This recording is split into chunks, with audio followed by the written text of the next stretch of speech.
نحمدہ و نصلی علی رسولہ الکریم، اما بعد۔ عید اس خوشی کو کہتے ہیں جو بار بار آتی ہے۔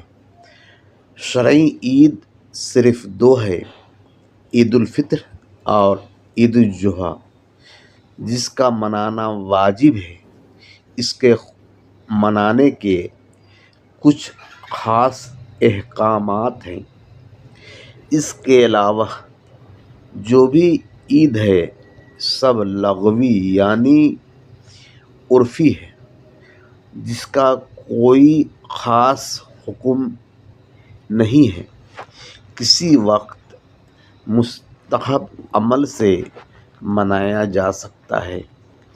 دیوبندی کہتے ہیں کہ اس دن کو عید مت کہو، کیونکہ اس دن رسول اکرم صلی اللہ علیہ وسلم نے روزہ رکھے تھے، یعنی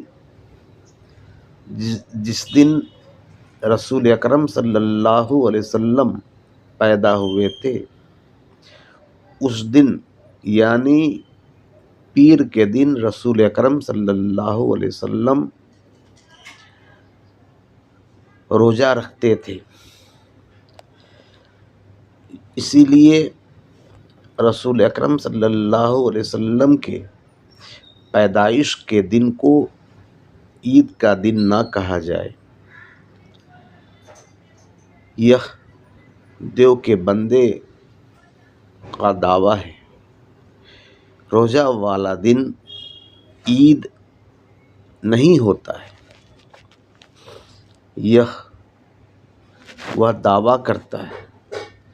یہ اس کی جہالت کی علامت ہے۔ 10 محرم کو یہودی موسیٰ علیہ السلام کی فتح کی خوشی میں عید مناتے تھے اور اس عید میں روزہ رکھتے تھے۔ رسول اکرم صلی اللہ علیہ وسلم نے بھی اس عید کو روزہ رکھا اور رکھنے کا حکم دیا۔ اس بات سے ثابت ہوا کہ عرفی عید کو بھی روزہ رکھا جا سکتا ہے۔ 12 ربیع الاول عید مومن کے لیے ہے، نہ کہ جالین کے لیے۔ جالین شیطان کا بھائی ہے، اسی لیے وہ شیطانی عمل کرتا ہے۔